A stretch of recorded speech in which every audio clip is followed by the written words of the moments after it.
Bueno, gracias a todos por estar aquí con nosotros. Gracias a la librería, mítica librería de esta maravillosa ciudad, como es el Argonauta, que forma parte ya un poco de la historia de la cultura musical de este país, ¿no? Y bueno, y gracias a José Mari de tenerle aquí y estar en tan buena compañía. De verdad, lo digo de corazón porque es un gran artista y le llevo el corazón desde que le conocí hace muchos años. Muchas gracias. Bueno, dicho esto, pues la historia de Hispavox es lo que yo trato de narrar en estas páginas. Que si lo he conseguido o no, bueno, eso estará entre los lectores, ¿no? Yo creo que quedan todavía muchas cosas que decir, pero es importante saber que si está puesta la primera piedra, como es estas páginas, pues que el resto de gente siga cooperando, porque hay mucho material, sobre todo inédito, de Hispavox. No me refiero a grabaciones, que seguro que también hay, de hecho hace poco ha sacado una reedición de Maritrini con temas inéditos. No, me refiero a todo aquello que está oculto porque los medios de comunicación en aquellos años no se daban a publicar todo ese tipo de cosas que hacían las compañías discográficas. Hispavox es una compañía que es importante porque es la primera compañía nacional que tiene todo, absolutamente todo, desde el primer eslabón de la cadena hasta el último, ella. El resto de compañías que han podido ser multinacionales, pues ni tan siquiera lo tenían, entonces Hispavox sí lo tenía. Y es importante por el catálogo que tiene tan maravilloso y tan inmenso. Catálogo que tiene, que empieza en los años 50, a principios de los 50, un catálogo que es lógico que comience con la copla, que comience con la música clásica, porque no había artistas en España en el año 54, 55, que despertasen un interés fuera de ese nivel de copla o de música popular. Bueno, el país estaba bastante atrasado en todo, estábamos muy aislados del resto del mundo y culturalmente y musicalmente mucho más. Entonces Hispavox se da cuenta que por ese camino no se puede seguir y ellos empiezan a contactar con sellos franceses sobre todo, a comienzos del 53, 54 y 55. Bogué, Cantos del Mundo, Clave, en fin, bastante, Heliodor, sellos que son básicamente franceses, alemanes y también italianos. Y empieza la cultura francesa a aparecer en el oído del español medio. O sea, en el año 54, 55 y 56 hay muchísima publicación de música francesa. Esos 3 años sirven para que el oído del español medio, que estaba acostumbrado a escuchar copla básicamente, empieza a escuchar orquestas, orquestaciones y armonías que no tenían nada que ver con esa copla, que formaban parte de una forma de ver la música más europea. Porque en Francia se dio la circunstancia que cuando acabó la guerra, pues recalaron allí orquestas muy buenas norteamericanas y se quedó mucha gente allí haciendo música. Esas orquestas daban lugar a producciones geniales, excepcionales, que siguen sonando y que hoy día en Spotify podéis escucharlas si indagáis un poco en estos primeros años de la historia de Hispavox. Hubo otras compañías como Columbia o Welter que en esa época también funcionaban con microsurcos, sobre todo Welter, no Columbia. Bueno, Hispavox, ¿por qué se hace conocida? Pues básicamente porque tiene 3 aciertos en los años 50, que son la gran antología de la música contemporánea, que fijaros bien que la música contemporánea en el año 53, 54, ¿tú crees que alguien podía preocuparse si el señor Halper o el señor Rodrigo o Óscar Esplá podían hacer música? La gente no estaba a esas exquisiteces. Y Hispavox, que nace con esa labor cultural de fomentar la cultura, había entre sus accionistas un mecenas, que es Antonio Ródenas, que intenta dar con su pecunio personal posibilidad de que esa música se grabe, y se graban 15 álbumes importantísimos que forman parte ya de la biblioteca, vamos, de las fonotecas nacionales. Es importante, esas 15 álbumes se graban entre 1956 y 57. Al mismo tiempo se graba la antología del cante flamenco, que curiosamente, bueno, por circunstancias diversas, no nace en España, sino que es Francia, Thomson, la que lo edita a través de un sello norteamericano, y cosas curiosas de la vida, sale primero en Nueva York, en las librerías de la Gran Manzana, que en Madrid.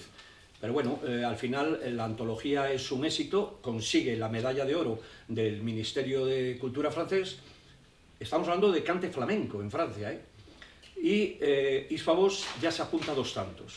El tercer tanto que aparece es el profesor García Matos, Estoy hablando de los años 56, 57 y 58. Todavía no hemos llegado a la década prodigiosa donde empiezan a aparecer gente como el que tengo aquí al lado, sino mucho antes. Y es el tercer, diríamos, éxito de Hispavox, básicamente es la cultura propia más arcaica de un país, que es el folclore natural, la música vernácula de los países. Y el profesor García Mateo, que es un etnógrafo genial de Valladolid, le encargan esa obra y dicen, bueno, pues no nos queda más remedio que empezar a grabar por toda España con un equipo técnico, unos magnetofones, y empezamos desde el norte de España hasta las Islas Canarias. Y así fueron recogiendo kilómetros y kilómetros de recorrido por toda la geografía con unos equipos muy rudimentarios, ya un magnetofón monofónico, dos técnicos que se iban alternando, algunos viven, otros ya no, y fueron grabando a toda la gente que vivía todavía el folclore, esa tradición folclórica del boca a boca, de la melodía cantada del hijo, del nieto, el abuelo, el padre, el hijo, y al final él fue registrándolo y haciendo un análisis musicológico de lo que él iba escuchando. Él sabía si una seguirilla venía de una seguirilla suaveoviana o era flamenca, él sabía si la jota esta pertenecía, lo iba narrando. Y eso lo fue apuntando todo y dio lugar a una magna antología del folclore, que es genial. Son 12 discos que en los años 58 se editan, y los edita Hispavox, que se junta a esas otras dos colecciones. Fijaros bien que no estamos hablando para nada de música comercial, estamos hablando de música muy poco comercial. ¿En qué se basaban ellos? Bueno, ellos buscaban la forma de encontrar dinero con el ministerio, los ministerios. Y los ministerios fomentaban esa ayuda a través de donaciones, bueno, promocionaban o daban un dinero para que esas colecciones se pudiesen grabar.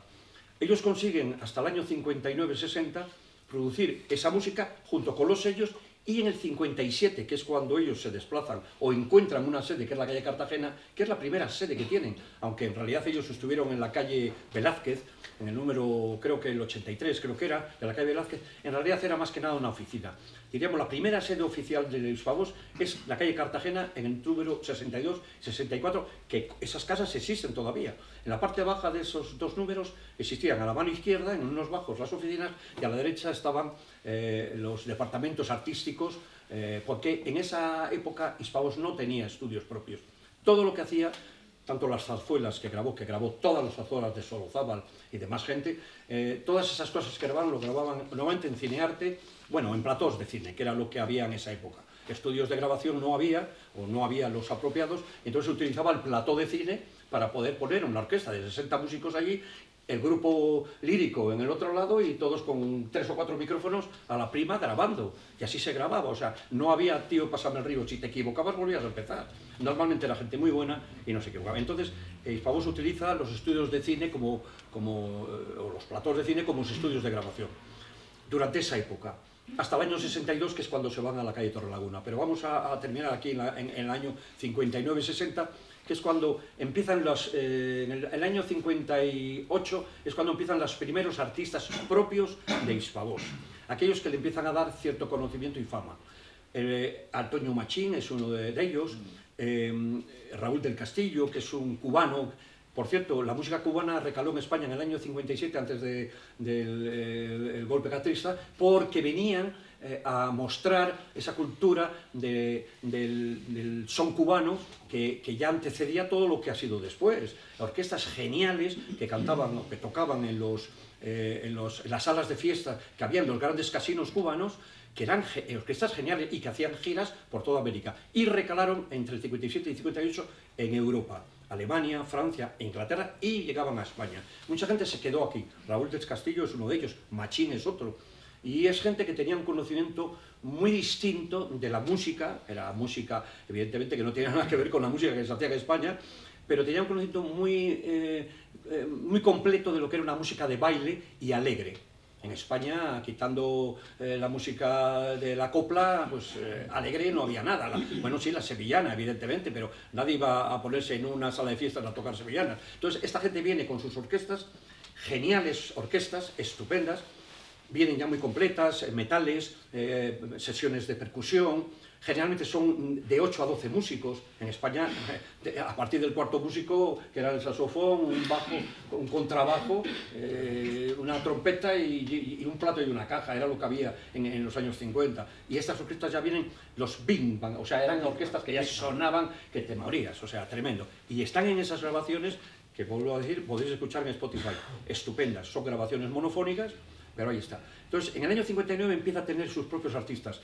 Coge de la zona, diríamos, del Caribe, que se quedan aquí, y otros que forman parte de la cultura popular española. Por ejemplo, está la hija de Manolo Caracol. Manolo Caracol era un referente en España, e Hispavox le tiene en exclusiva, graba con él muchas cosas, porque, bueno, es un personaje de peso, ¿no? Pero la hija,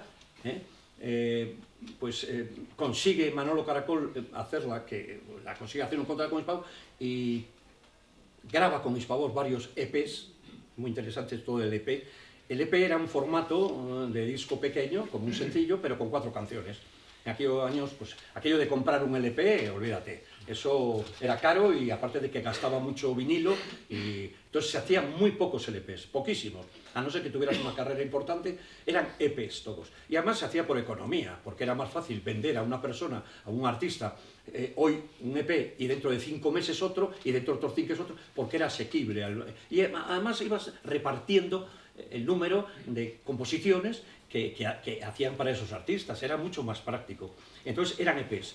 Y entonces Luisa Ortega es la hija de Caracol, aparece, bueno, el primer grupo importante. Había más grupos de mujeres en aquella época que ahora. Yo he contado cantidad de ellos, y uno de ellos, o al menos me parece a mí importante, había 2 en España en esos momentos, pero concretamente las hermanas Hurtado eran unas y las otras eran hermanas... vaya. ¿Las hermanas Hurtado eran cubanas? Es probable que sí, que lo fueran. Creo que eran cubanas. Eran cubanas, sí, estaban de las que estaban aficadas aquí. Sí. Y bueno, es que ahora no recuerdo las otras hermanas. Bueno, hacían aquí una música... dicen las hermanas Benítez. ¿Perdón? A esas Las eran hermanas las Benítez. Benítez. Sí, las Benítez eran cubanas. No Hurtado. Y las Benítez. No, pero es que ahora no recuerdo ahora estas hermanas, hombre, qué pena. Bueno, estas eran de Hispavox y eran un quinteto. Una de ellas ya era compositora y hacían, diríamos, un mixing entre bolero, mambo, música cubana, y mezclaban ya un incipiente rock que, si las escuchas, es curiosísimo, porque se hacía con metales el rock.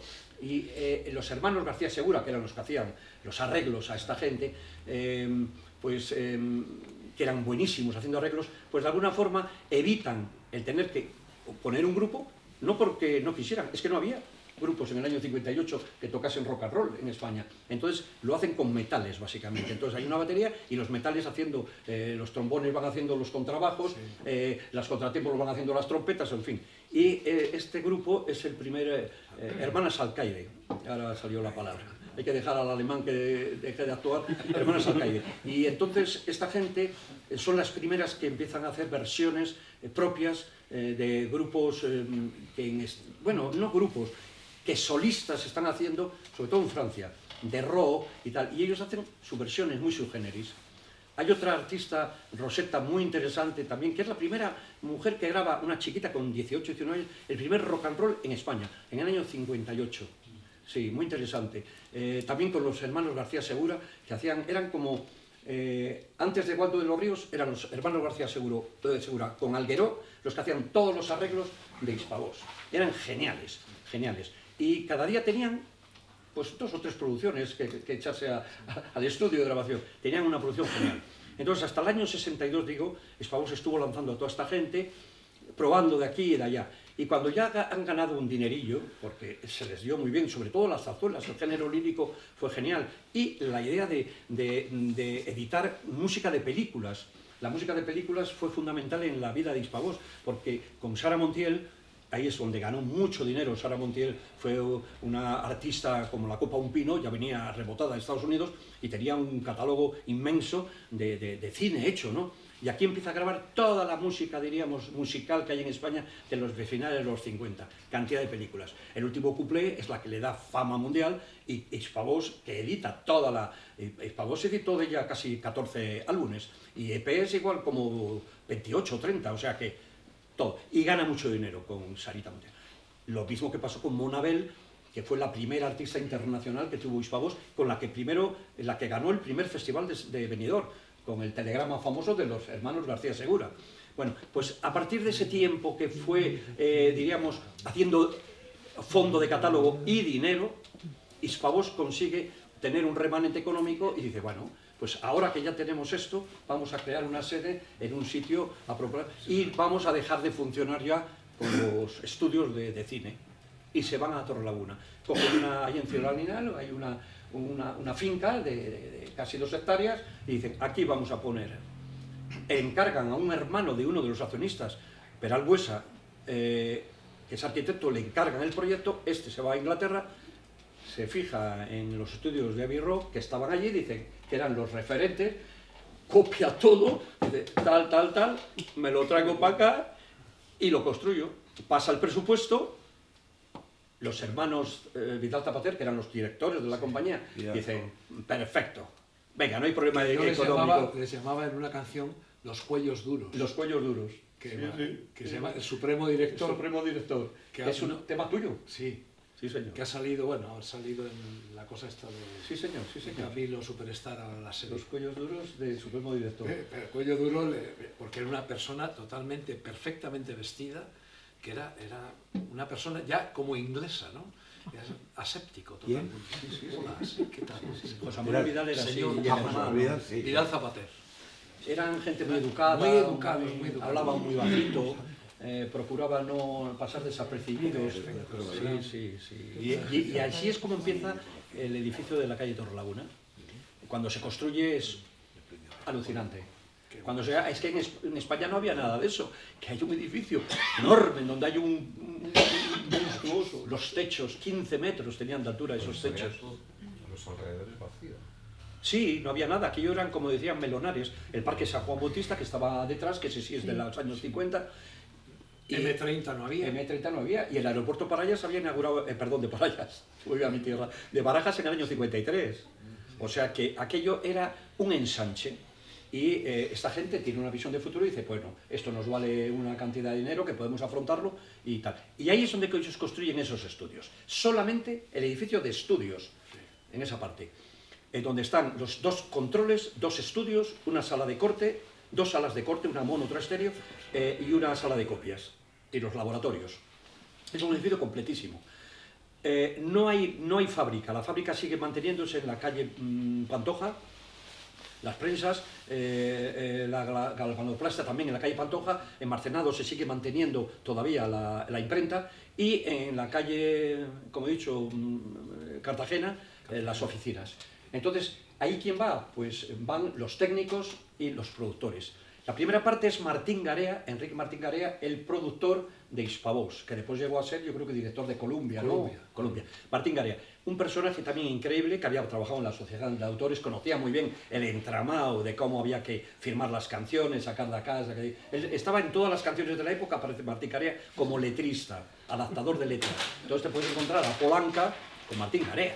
Déjame que firme yo. Eso es, porque hay un reparto, no sé si equitativo, pero muy importante y sobre todo en esta gente tan importante como cuando... Bueno, no hablo de Polanca, de Charles Aznavour, de gente... hasta incluso yo creo recordar que de Frank Sinatra debe de tener algo también firmado. O sea, el tío conocía muy bien el asunto. Este hombre trabaja hasta la entrada en la calle Torrelaguna. Las circunstancias personales de esta gente, por qué desaparece la empresa, yo no tengo, por la gente con lo que he hablado, pues deben de ser cambios en su vida personal, de que dicen, bueno, me han ofrecido otro puesto mayor. Se conserva muy poca información personal porque no se escribían memorias.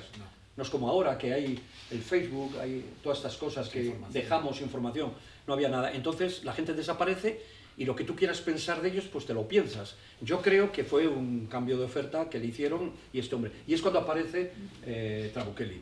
En el lapso de tiempo, entre el 62 y el 64, aparece Rafael Trabucchelli, que es un milanés que ha recalado en España, un hombre curiosísimo, que tiene mucho interés por la música, que está trabajando en esos momentos en Radio Madrid, de pianista, es pianista acompañante, y en una entrevista que llega Waldo de los Ríos a España, procedente de Estados Unidos, él venía de una agrupación, los Waldo, que eran bastante importantes allí en su tierra, viene, recala en España, no le gustaba la música, la vida en Nueva York, y dice, me vengo a España. Y aquí es donde conoce a Trabuchelli en Radio Madrid, y se hacen muy amigos, y empieza esa amistad que a partir del año 63-64, pues funciona como un dúo.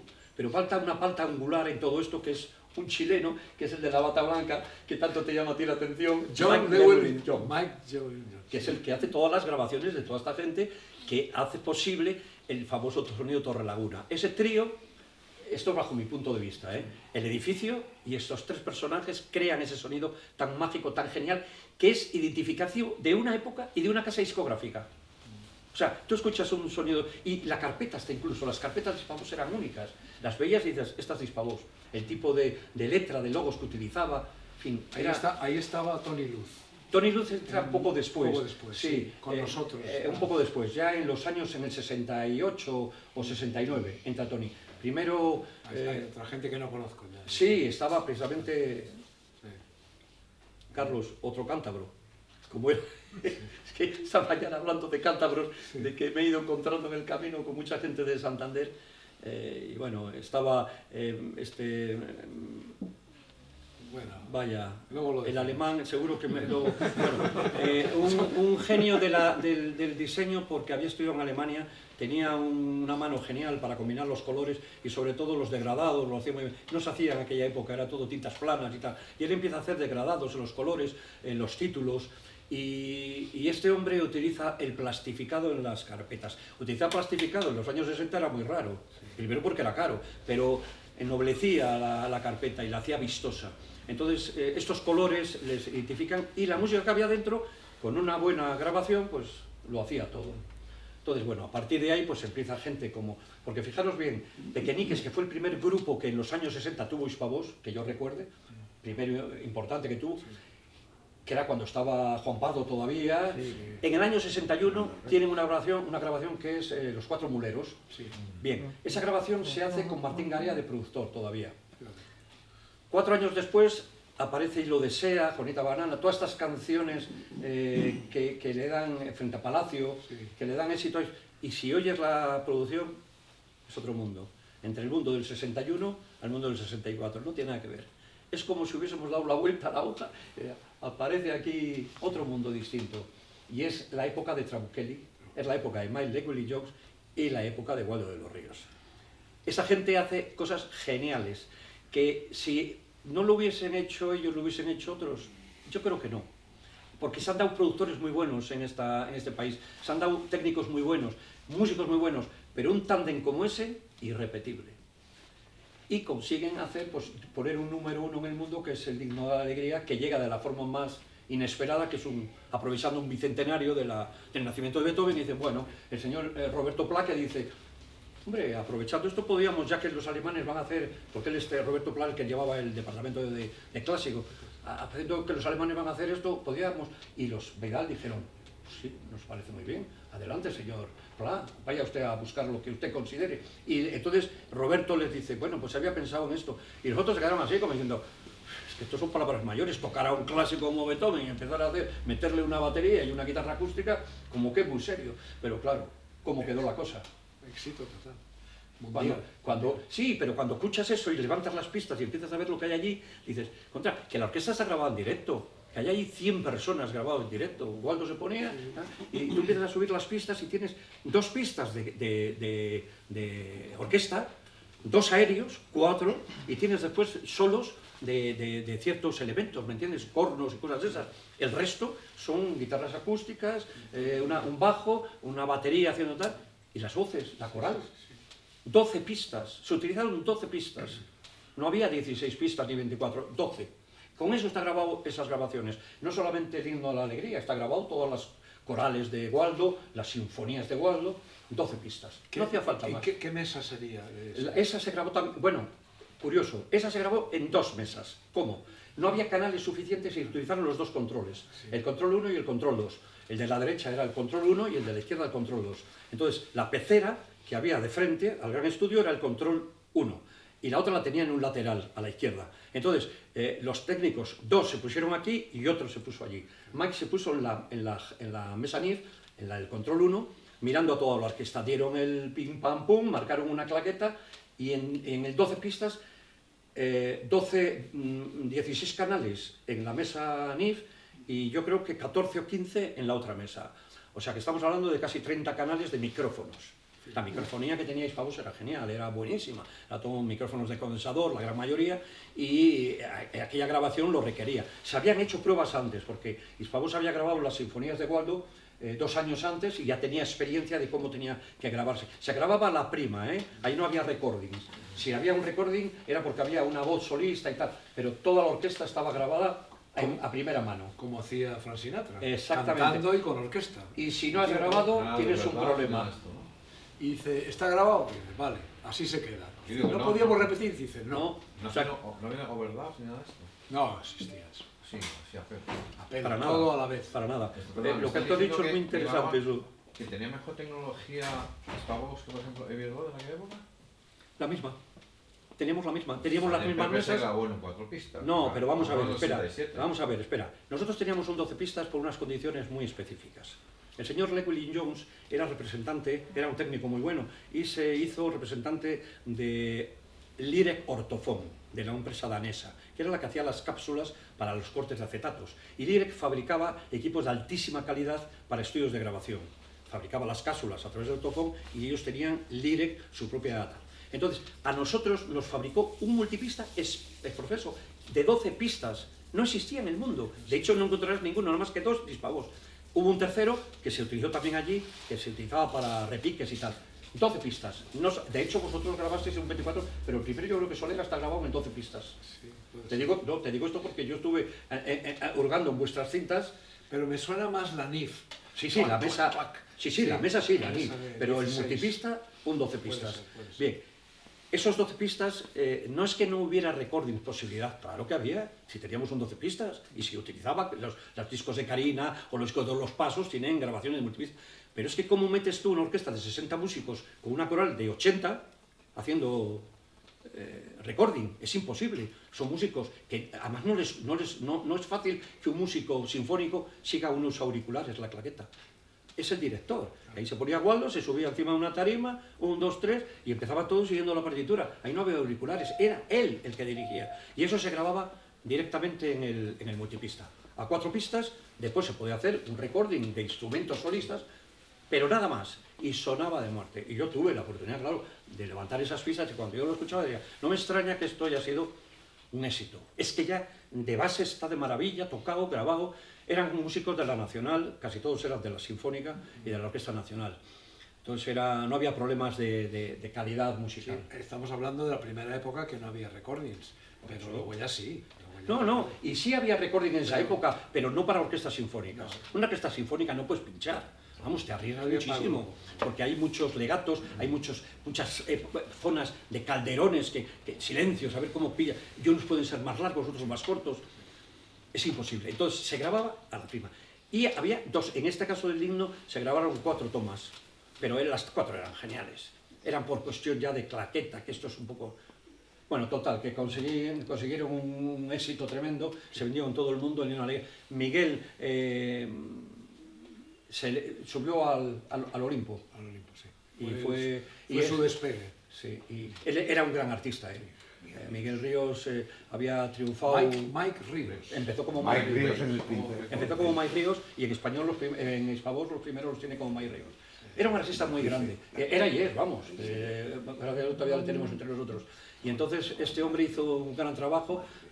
Si lo hubiese grabado otro, hubiese sido mejor o peor. Yo no lo sé, pero desde luego me quedo con la versión de él como seguro única. Sí. Única. Lo que está hecho, está hecho. Eso es. Y el que lo ha hecho en su momento, por algo será. Sí. Y ha ocurrido lo que tenía que ocurrir. Sí. Él no quería grabarlo, curiosamente. Él no estaba... Porque a él le sonaba eso de Beethoven un poco extraño, ¿no? Él venía más del rock y tal.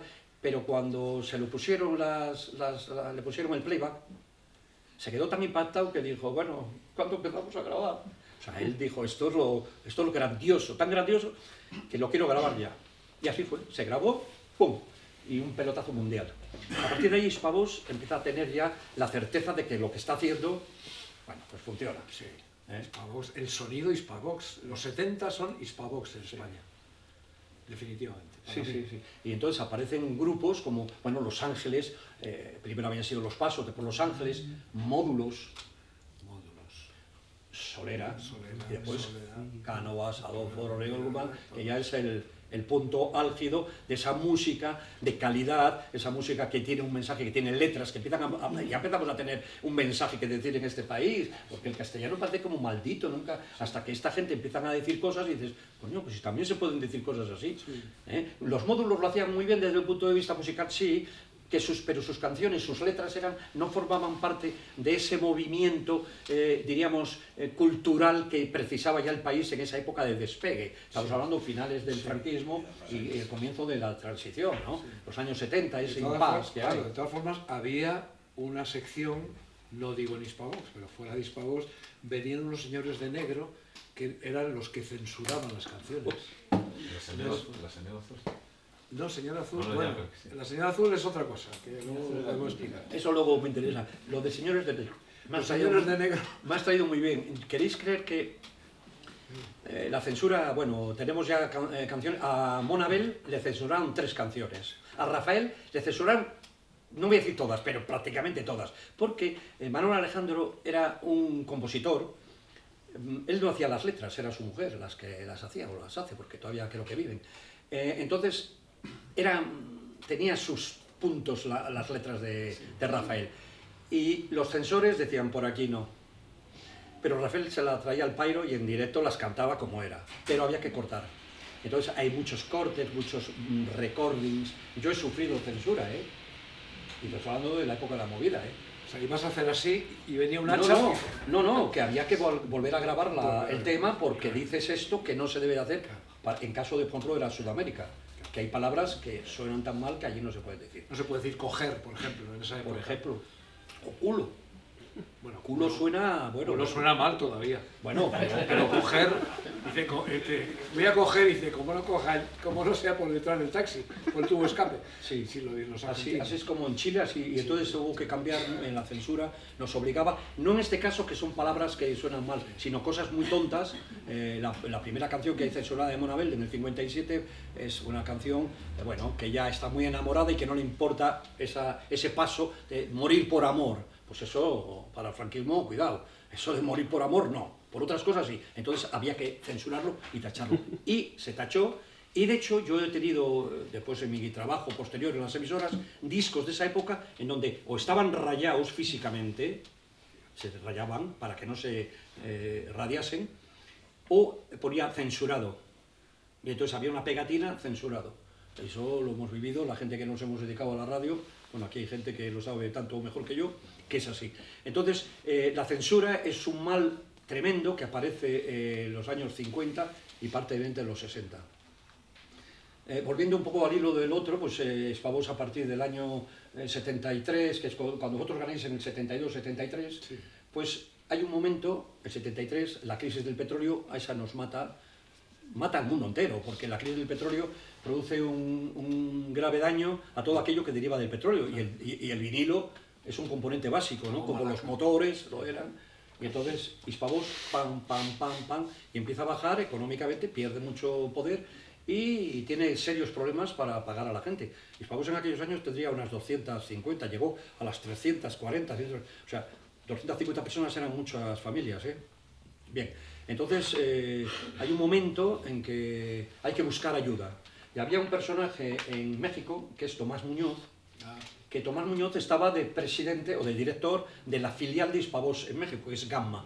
Entonces, Tomás Muñoz ha formado Gamma en el año 56, 55, 56, y José Manuel Vidal le pide, por favor, le trata como a un hijo, le quiere muchísimo, le dice, por favor Tomás, vente a España, que yo ya estoy cansado, yo ya no me encuentro con ganas de seguir en esto, porque las vicisitudes que estoy pasando en el mundo y tal, no son las apropiadas, ven y échame una mano. Y vienes con la condición de que te quedes tú con la empresa como director general.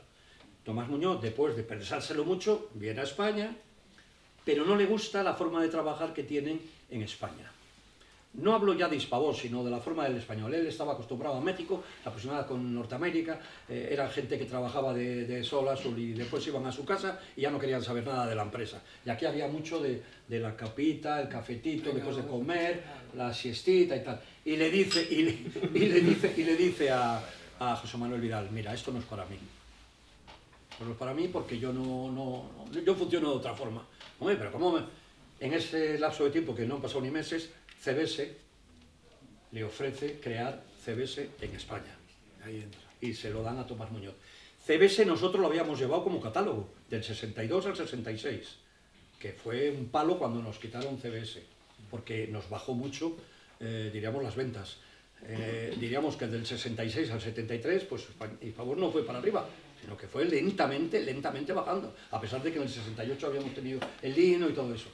Total, que Hispavox se queda coja de un director, como es Tomás Muñoz, que es un gran director después para CBS, pero de allí sale un hijo, por así decir, El otro hijo que es José Luis Gil, que es pues un mentor, Tomás Muñoz, de José Luis Gil. Es un joven ejecutivo que está trabajando en CBS. Desde muy joven, ya él tenía en la tienda de su padre, que le vendía discos, ya él montaba sus sistemas de venta a plazos, su sistema de promoción de discos, había montado un stand, hablamos del año 71, o sea que... Brian Epstein. Eso es, un Brian Epstein. Y este hombre venía con unas ideas novedosísimas en cómo tenía... Era muy agresivo. Yo cuando le conocí me sorprendió su agresividad. Nos sacábamos pocos años, ¿no? Era un poco más joven que yo. Pero venía con unas ideas, los tenía muy claro. Él era, en ese momento, trabajaba para CBS, era un AR de CBS, y al mismo tiempo tenía la representación de Rafael Acarrá y de Miguel Bosé. Cuando le ofrecen, Tomás Muñoz le dice, creo que es a ti quien te conviene este puesto, no a mí. Vete a Hispavox, yo te recomiendo, hablo con Vidal, habla con él. Dice, hombre, pero yo creo que está... Bueno, total, que le llegan a convencer, porque él tenía buen negocio con sus allegados y tal, y es cuando llega a Hispavox, cambia toda la estructura de Hispavox, el gran estudio dice, aquí esto sobra estudio para grabar, lo que vais a grabar a partir de ahora no tiene nada que ver, fuera el estudio, aquí hay que meter discos, porque él era una máquina de hacer dinero, con muchas ideas y sobre todo con muchas ganas de fabricar discos y artistas. Y entonces él se fija en la gente infantil, en el mundo infantil, ve que hay potencialmente un mercado impresionante y es cuando él empieza a meter la cuña en el mundo infantil. Y empezamos a grabar pues, con toda esta gente. El primer grupo es Caramelos, que grabamos la banda sonora de una serie famosísima que era Érase una vez el hombre, que triunfó mucho, Érase una vez la vida, y grabamos con ellos la banda sonora, era un grupo estupendo.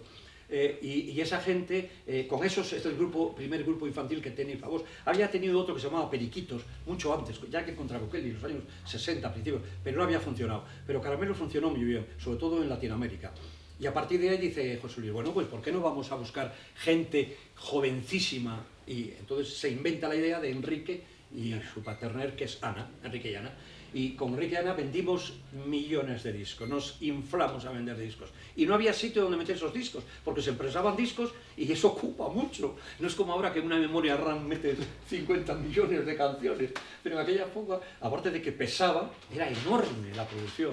Y entonces dijeron, nosotros teníamos un almacén en los almacenes de la planta baja del edificio, que eran muy grandes, pero no daban así. Y entonces dijeron, fuera el estudio grande, hay que crear un nuevo estudio, y fuera para almacén. Y así fue.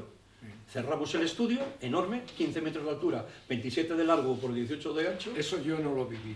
Claro, menos mal. Eso fue posterior. Eso es durísimo. Durísimo. Y sobre todo para el departamento de sonido, nos quedamos todos... Es como cerrar Abbey Road y ponerlo ahí bueno, pues así, estanterías.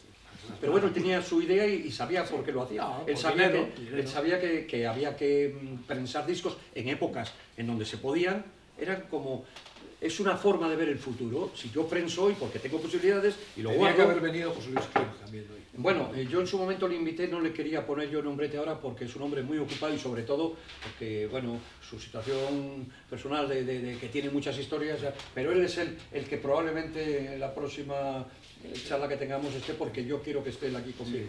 Sí, José Luis. Bueno, en definitiva este hombre cambia la estructura de la empresa. Este fue el que se inventó lo comía, ¿verdad? ¿Perdón? Sí, Lo comía, lo sí, comía. sí. Entonces él cambia la estructura de la empresa a mejor, porque empezamos a ganar mucho dinero.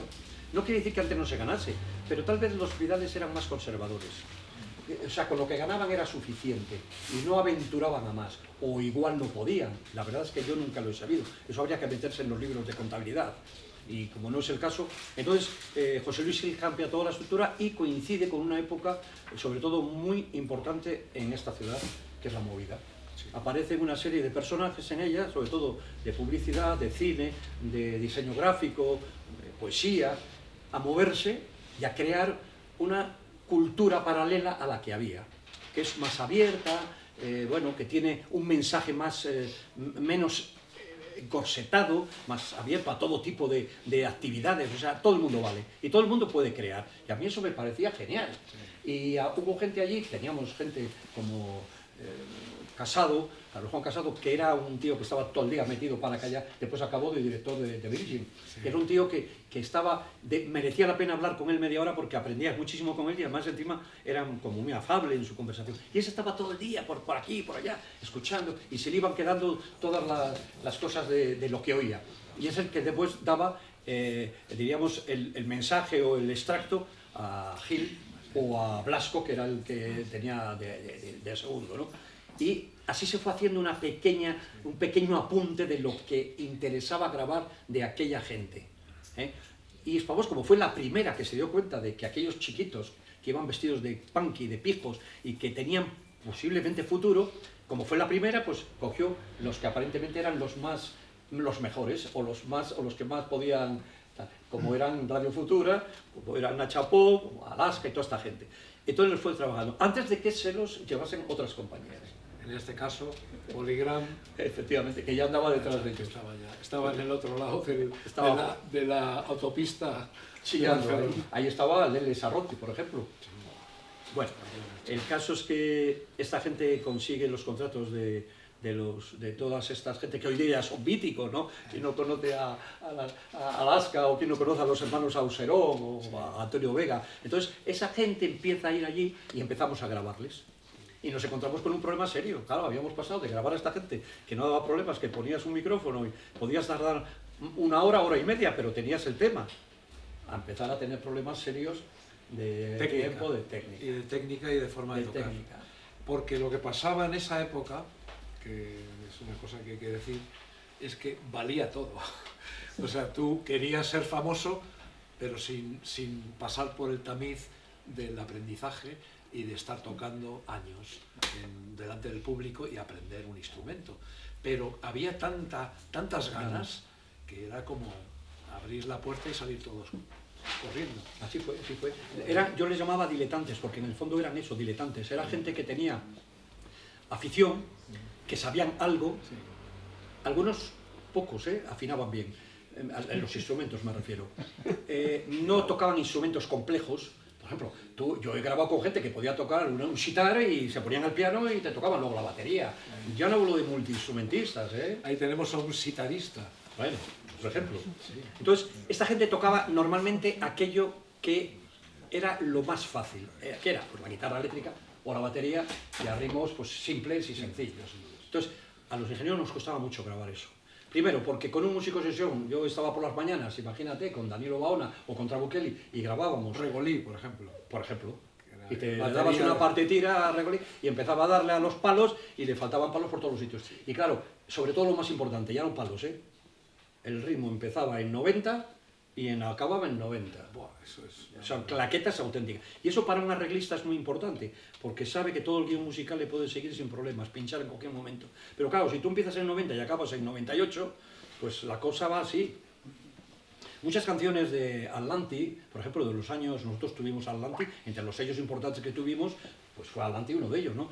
Y muchas canciones de Atlanti tienen distorsiones supremas, o sea, el sonido pero chico, la gente toca que no veas. O sea, pasaban muchísimo del sonido, porque ellos no daban importancia, pero a la música, o sea, las afinaciones de las armonías son increíbles, aunque el sonido, pues bueno, pues se lo pasaban por el arco del triunfo los niveles, diríamos que saturaban todo lo que podían, pero en cambio el ritmo no.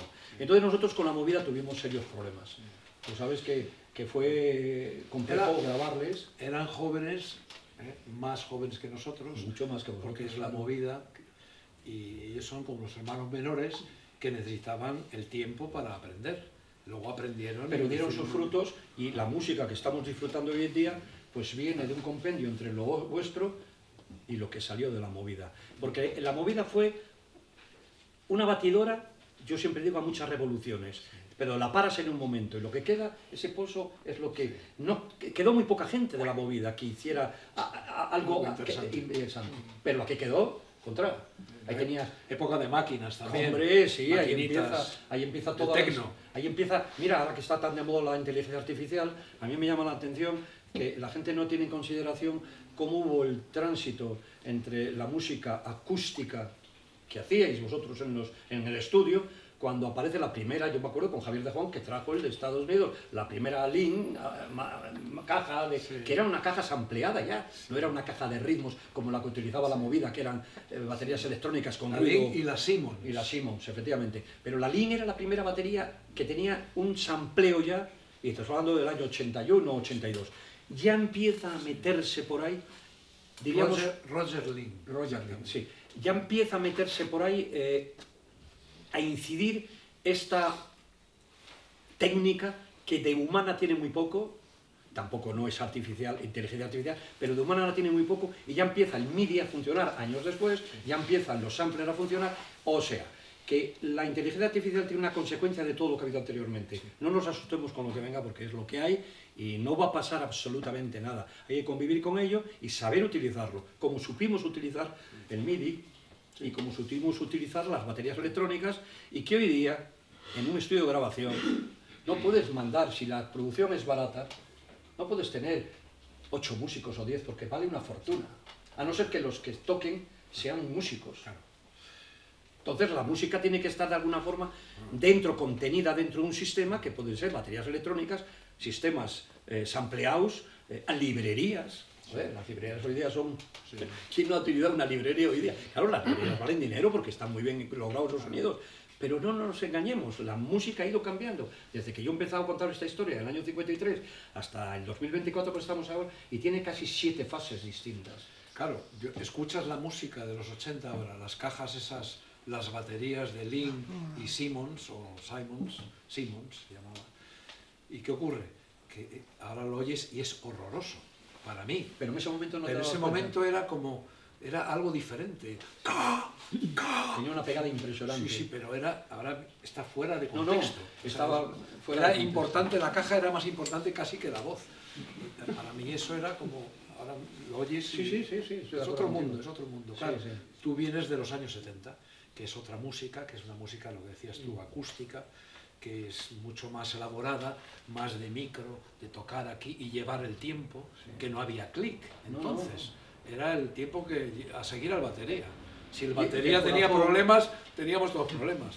Hay que ver, por ejemplo, un ejemplo, y ya te dejo hablar, un ejemplo es la canción de Michelle de los Beatles. Sí. En la última estrofa se atrasan. Está movida, sí. Cierto. Pero se atrasan todos a la vez. Pero porque está hecho en directo eso. Porque es directo, están tocando todos en directo y es maravilloso, pero todos a la vez se atrasan. Y queda también la versión que no merece la pena repetirla. Ni la toques, dice Epstein, el George Martin. Y así se quedó. Ese detalle que has dicho tú, eso nos ha pasado, yo recuerdo con Travis Kelly, cosas que grabábamos y veías que... Pero decías, mira, ha quedado tan bonito que no lo vamos a tocar, y va a salir así. Y así salía. Eso es maravilla. No merecía la pena tocarlo porque tenía un espíritu la canción. Entonces Hispavox en ese momento, pues bueno, consigue ya para acabar, consigue que la movida le dé mucho dinero, le dé mucha rentabilidad, pero pues la historia pues se va perdiendo y Hispavox no puede seguir con esa, asumiendo esos gastos y sobre todo competir con lo que le estaba viniendo encima, y al final, bueno, pues Emi le da... Y los hermanos Vidal Zapater ya estaban muy cansados, eran muy mayores, no tenían ganas de seguir y les hicieron una buena oferta. Bueno, la oferta, hay dos ofertas. Atlantis les hizo una oferta excelente que rechazaron y se quedaron con la de Emi. Bueno, curiosamente Atlantis sí quería quedarse con el sello Hispavox, porque allí lo que se vendía era el sello, el fondo de catálogo. Claro. Tenía buenas cosas también, Hispavox, de catálogo internacional. Eso sí, pero bueno, eso ya había muerto fenecido. El catálogo propio de Hispavox era lo que vendía Sí. a Emi. Emi después, ¿quién iba a pensar que un emporio como Emi desapareciese de la forma que desapareció, así de un plumazo, que nadie pensaba eso, y que Warner, que era un producto que habíamos nosotros representado, formaba parte de... Que era más pequeñito. Absorbiese el hijo se coma al padre. Y así fue. Y bueno, pues muy penoso todo esto, pero toda la cosa que ocurrió en esos 35 años, más o menos, bueno, esbozado es lo que yo he tratado de narrar aquí. En este libro narro poco más, quedan muchísimas cosas que narrar. Estoy intentando narrar una segunda parte para todos aquellos olvidados de este libro, que hay muchos, poder darles voz y sobre todo que la gente conozca el esfuerzo que se hizo por parte de aquella gente que ya no existe, que ha desaparecido, porque está en otro mundo tocando sus instrumentos, que se les conozca y todo lo que hicieron por esta casa y por este, diríamos, proyecto tan definitorio como fue Hispavox. Wow, maravilla. Huele, Hispavox olía a madera con un cortinón muy grande que hacía en la parte de atrás que separaba a los grupos donde ensayaban los módulos o los pequeñiques. Miguel Ríos con toda su trupe llegaba allí. Y no se oía nada, bueno, se oían cosas, pero quiero decir que tenían el estudio para ensayar. Era nuestra casa. Sí, sí. Y curiosamente allí había dos guitarras que desaparecieron. Sí, lo sé. Siempre Tony lo decía, dice, yo no sé quién se las llevó. Sí. No ¿Alguien- solamente la guitarra. Alguien las tiene. Seguro. Una Kill de 12 cuerdas, Sí, señor, como sí. la que usa Roger Olson Sí, sí, sí. en Supertramp, usaba, y usa ahora en solitario, y una Gibson Jumbo, así con el pajarito. Bueno, con el pero eso era cambio. fácil llevárselo. El piano con lo que se grabó la Suite Iberia, el gran Steinway de casi 4,70 metros, un C, que estaba al fondo del estudio, teníamos dos pianos, dos Steinway. El gran, que es donde estaba Alicia La Rocha y hacía sus cosas, y el delantero. Casi todo lo que grabamos nosotros lo hacíamos con el pequeño. No tenía sentido agarrar un piano de 5 metros. Bueno, pues ese piano un día desapareció. Nunca supimos, yo le preguntaba a Ángel, que era mi jefe, Ángel Barco, bueno, ¿y esto qué? No había furgoneta para llevárselo. Ese que Tenía que ser un camión. Es ese que tienes en casa. Media cola. ¿Cómo? Que media tienes en cola. casa. Un gran cola era ese piano. Claro. Un gran cola, un paño de 4,70 metros. El más grande que ha fabricado Steinway. Y le teníamos allí de las grabaciones de Alicia. Bueno, nunca supimos qué pasó con ese piano. Sí se comenta, los hermanos Vidal Zapater tenían mucha amistad con Hazen, con los hermanos Hazen, que eran los que llevaban Yamaha. Y también representaban a Steinway. Pudo haber un... Claro, nosotros no formábamos parte de esa estructura alto de ejecutivos que no teníamos ni idea, pero desapareció un buen día. Detrás de la cortina esa que dices tú, ahí estaba ese piano. Grabé con él en algunas ocasiones no con Favero, con Baciero, Antonio Baciero, algunos discos de música romántica y tal, diríamos ya casi al final de los 70, principios de los 80. Pero poco se utilizaba ese piano, porque era muy grande, había más que al final constantemente. Sí, desapareció. O sea, que desaparezcan las guitarras no tiene importancia. Hasta hoy no se sabe nada. Es curioso porque hay otro estudio que ya no existe, como Hispavox, que era Kyrios, que Celada. también- Celada antiguamente, que era igual, o sea, tenía Enorme. 15 metros o más, Sí, sí. con la cortina siempre. Sí, No sé quién la lavaría, pero Eso no la se la vio en la cortina vida, no en la lavó vida se nunca. lavaba.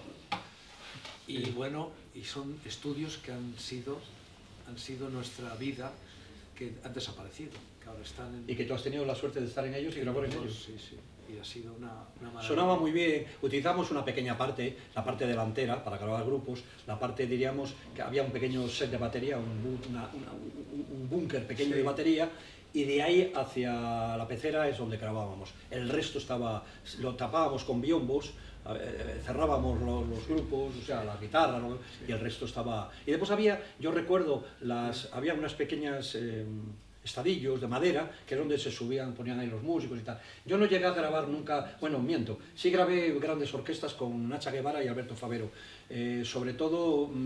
Para teatro. Para teatro, sí. Y ahí sí lo hicimos con grandes orquestas, en directo, también eso era en directo.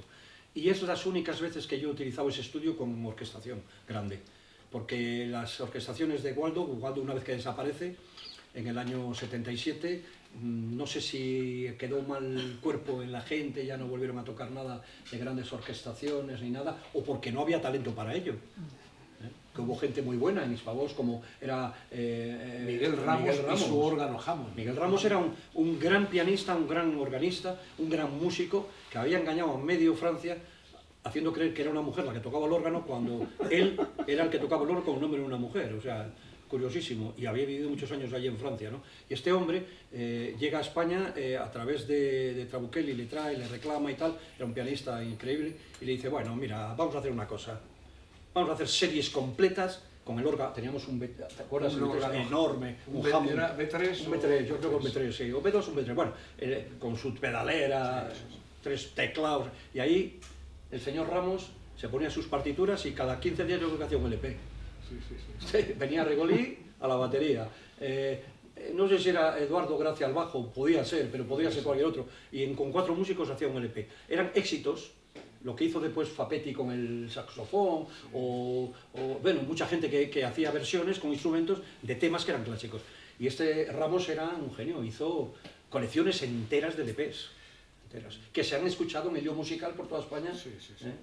Y que han formado parte de la cultura. Y es curioso porque Hispavox tenía una serie de teclados diferentes, como los pianos. Tenía el Hammond, el B3 o B2, no nos acordamos, pero tenía también una Spinetta, que era como un clavecín, señor, que lo tenían ahí, que lo usamos. Era un piano con chinchetas. Con chinchetas, de hecho, sí. Para algunas grabaciones vuestras y desde que se utilizó. Clavecín muy bonito. Tenía tubular bells, Sí, señor. unas campanas. Sí, el campanólogo, sí. Y estaba la celesta. La celesta también. Sí, la celesta. Y todo eso estaba ahí, todo estaba ahí. Las percusiones. O sea, era un estudio completo. Claro, entonces, Los timbales de percusión. O sea, cualquier orquesta que fuese... Bueno, normalmente los músicos de sesión llevan sus instrumentos Sí. con trabajo. El arpista, era muy normal que el arpista llevara su arpa. Allí no había... Un mamotreto de arpa, pues ahí iban con su arpa. Sí. Pero vamos, si tú tenías que ir con los timbales, no, estaban ahí el campanólogo mismo, los pianos, todo eso estaba allí. Era un estudio completísimo. Era maravilloso. No tiene palabras. El que lo ha vivido siempre tendrá eso en el corazón. Es muy grande. Hispavox y Kyrios como estudio. Dos estudios únicos, grandes, pero al mismo nivel que Abbey Road. Sí, sin ninguna duda. Y de la manera técnica, el equipamiento era... Hispavox nunca tuvo reparos en gastar dinero, eso sí que puedo decirlo. En los años que yo estuve allí, gastaba... De hecho, un año antes de cerrar, o 2 años antes de cerrar Hispavox, cambiaron toda una estructura de un control entero. Y mandaron un alemán venir aquí, lo tiraron y lo pusieron. O sea, dinero no había problemas en cuanto a equipamiento. En ese aspecto puedo dar fe de que ellos se portaron bien, no eran cicateros para nada. Otros, en cambio, pues miraban más. Y bueno, yo tengo que agradecerles a esta gente haber podido formarme allí me formé como ingeniero y como persona, porque en definitiva lo que yo hice allí fue estar con vosotros, con los músicos, con la gente, compartiendo momentos, a veces buenos, otros no tan buenos, y que dio lugar pues a estas cosas que hay aquí escritas. O sea, que eso es todo lo que yo, por mi parte, puedo decir. Ahora José Mari que os cuente, pues... No, poca cosa, está dicho todo ya.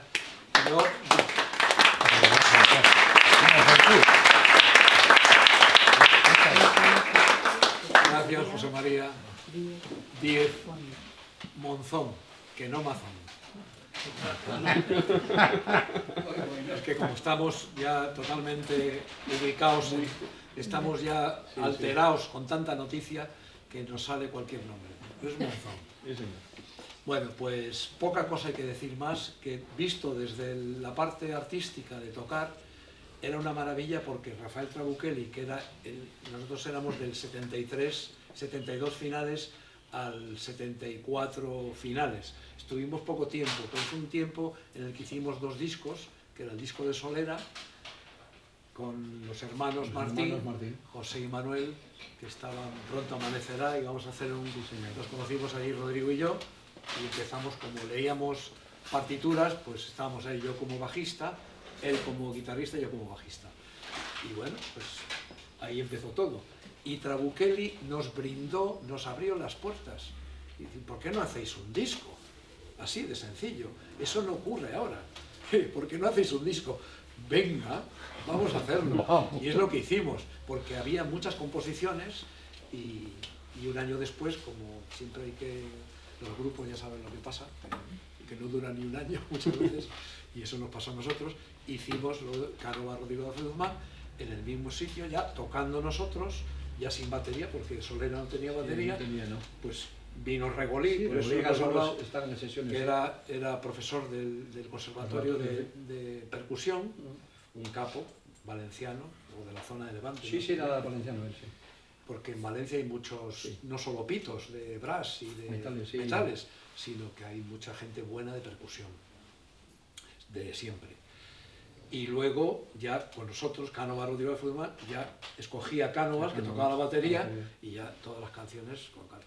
Sonido de Hispavox, estos señores ponían el compresor a la caja, maravilloso, que sonaba todo como Abbey Road, es decir, que todas las cajas, todo el sonido de Ringo Starr y todo eso funcionaba, porque nosotros funcionábamos también oyendo todo lo que... Pero eran ellos los que ponían el compresor, y había compresor a todo, las acústicas, ¡pah!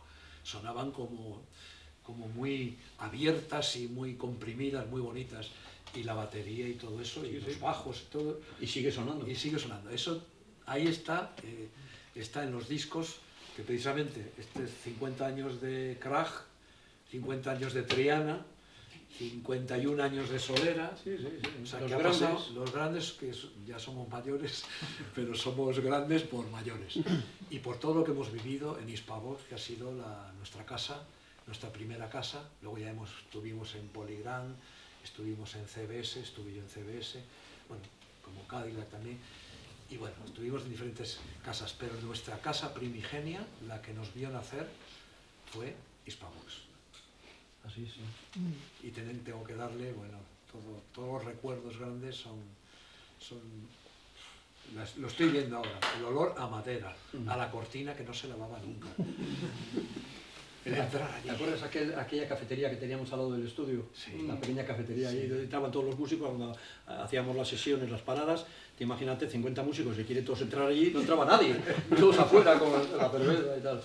Era una empresa muy bien montada y desde luego a los artistas, que yo sepa, les trató a todos Muy bien, bastante muy bien. Trabuchelli murió un poquito olvidado Sí. por todos. Cierto. Yo me enteré tarde,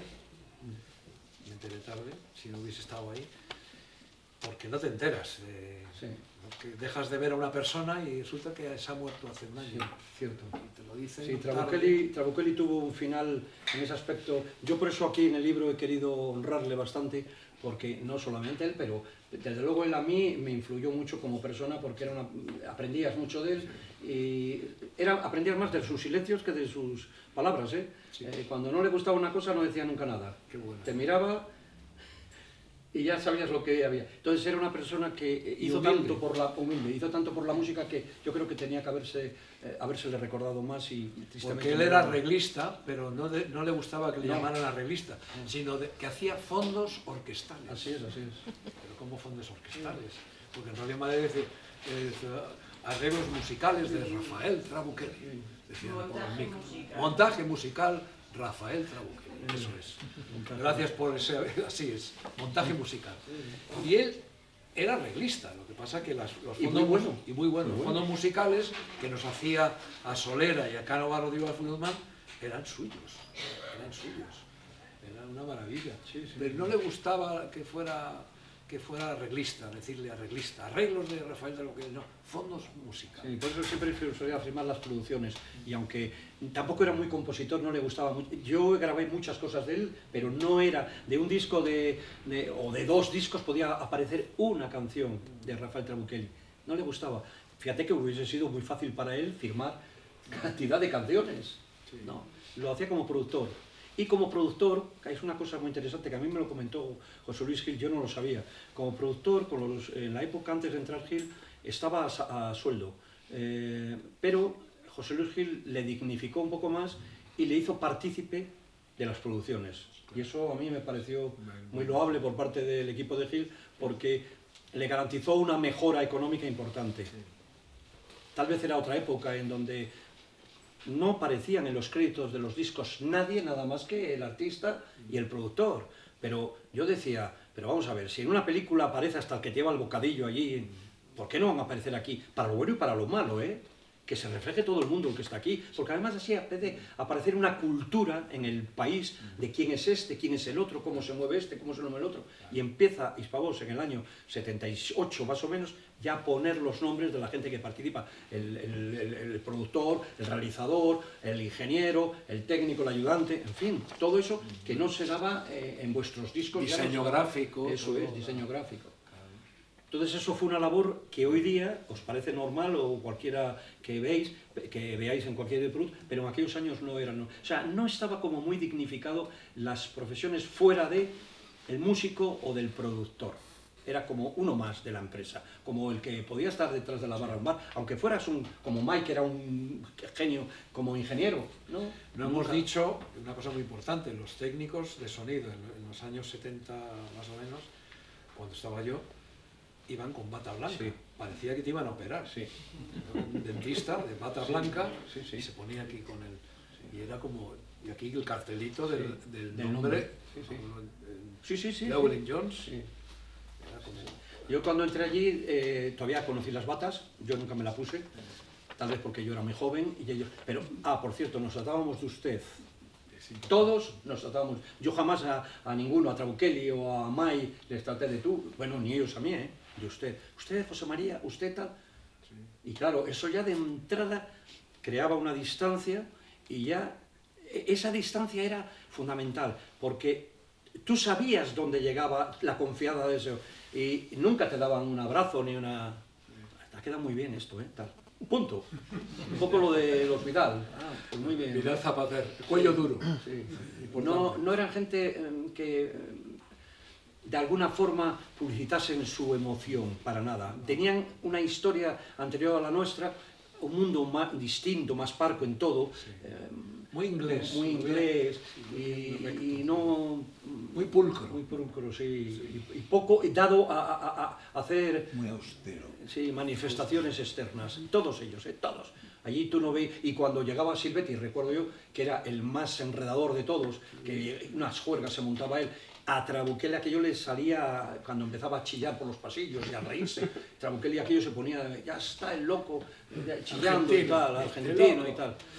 Le molestaba mucho a esta gente que se saliese un poco de madre todo aquello, pero era muy natural entre gente joven, ¿no? La historia de los abuelos porreta, que en mi caso ya soy un abuelete porreta, y que la contamos aquí pues, para disfrute de los que estáis aquí, porque probablemente muchos de los que estáis aquí hayáis vivido esas circunstancias o parecidas, ¿eh? Bueno, y esto es lo por mi parte y todo. Creo que antes me dijo por la tarde José Mari, me puso un WhatsApp, ¿te parece, José, que lleve una guitarra y toque algo? Digo, joder, es que yo no me atrevía a decírtelo por no molestarte. Digo, pero si a mí me hicieras un favor de hacer unos retazos de canciones... Retazos, sí, no, vamos a hacer un... Aquí, pero para recordar. Me encantaría que nos ofrecieses... He visto a Adolfo, que ha venido por aquí. Sí, yo le he visto ahí atrás. Sí, si te quieres pasar por aquí, hacemos... Oye, tipo túnel, ¿no? De alguna manera, este hombre, que era un figura haciendo dinero, evidentemente, bueno, pues no fue capaz de nada más que para darme la carta de libertad de Columbia, para irme a grabar con los Cracks, vamos, junto con Carlos Vázquez, estaba en 74, me dijo, no, tú no te vas de Columbia. Es que hemos cerrado el grupo de Ibero ya, oye, he estado hablando con Rodrigo, he estado hablando con Guzmán y hemos estado ahí, yo he sido toda la vida elemento de grupo. No, pero yo no, que ahora aquí tú, ahora te quedas aquí de solista. Tú vas a hacer los covers de Neil Diamond todos los que vienen, porque entonces distribuía Columbia, claro, la cadena, claro. Pues atento, le dije que no, y cogí un cabreo que ni os podéis imaginar. Me costó 75.000 pelas de entonces Romper el contrato. romper el contrato que me diera la carta de libertad para irme a Hispavox. Y ahí es donde digo, ahí me falló Hispavox a mí. Porque las tenía que haber pagado él. Sí. Yo las tenía que haber pagado, joder, para irme con... Pues sí, ciertamente. No, ciertamente sí, pero bueno, es una anécdota, que Martí Garea era pero es todo un verídica. personaje. ¿Eh? Martí Garea era un personaje. Absoluto, absoluto, sí, sí, no, vamos, fíjate, tú estabas hablando antes de compositor, bueno, lo tenía muy claro, ¿no? Como la editorial, ¿para qué vamos a hablar? Vamos a dejarlo ahí tranquilo. Pues venga, vamos a ir a...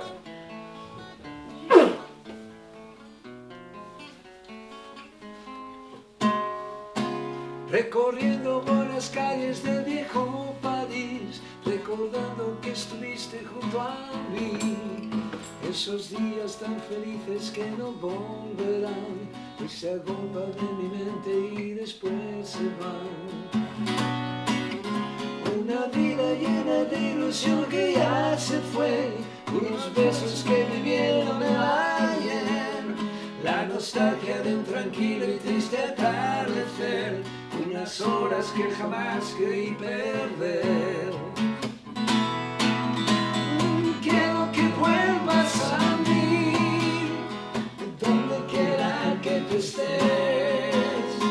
Quiero que vuelvas a mí, para poder ser feliz. No quiero estar más tiempo solo sin tu amor. Recorriendo por las calles de viejo París, recordando que estuviste junto a mí. Fue tan solo una ilusión que luego se extinguió, solo en ese tiempo encontré el amor. ¡Ya! Bueno, era más larga, pero no más larga. No te puede, señor Azul. Espera. Estamos con Solera, rápido. Ah, bueno, Canta. a ver, yo he cantado. Esta canción que la conocéis, esta es de Rodrigo ya, que la cantaba él, pero como no está aquí, está en Chiclana. Pues... Que te casas, linda prima, he oído comentar. Me sentaba sonriendo sin poderme controlar. Eras tan apasionada, tan ardiente al comenzar nuestros juegos amorosos hace varios años ya, que me cogió de sorpresa que te vayas a casar, linda prima, con un nombre tan vulgar. Te creías soñadora, me consta que así lo fuiste, como ahora tan pronto te decidiste. Me contaron las razones, me dijeron la verdad, se me lava la sonrisa, lo pudieron comprobar.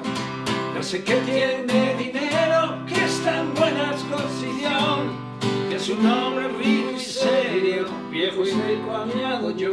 Si lo primero conviene, lo otro creo yo que no. Linda prima, se marchitará tu flor. ¡Bueno, mamá!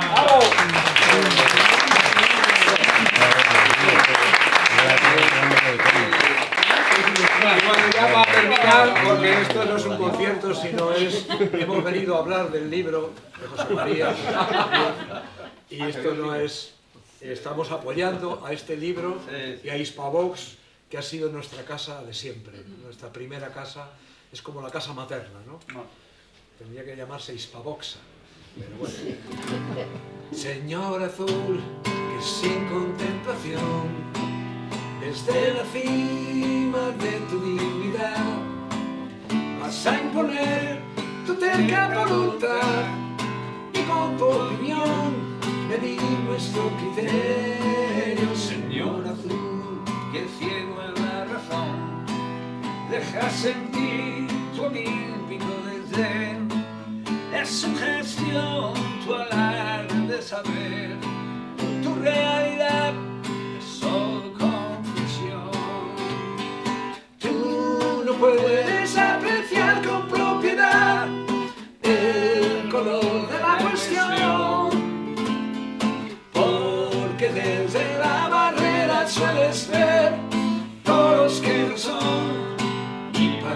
el señor azul. Señor azul, que sin contemplación, desde encima de tu dignidad, vas a imponer tu terca voluntad y con tu opinión decidir nuestro criterio, señor azul. Aquí cantaba Cano. Somos la intención, la frustración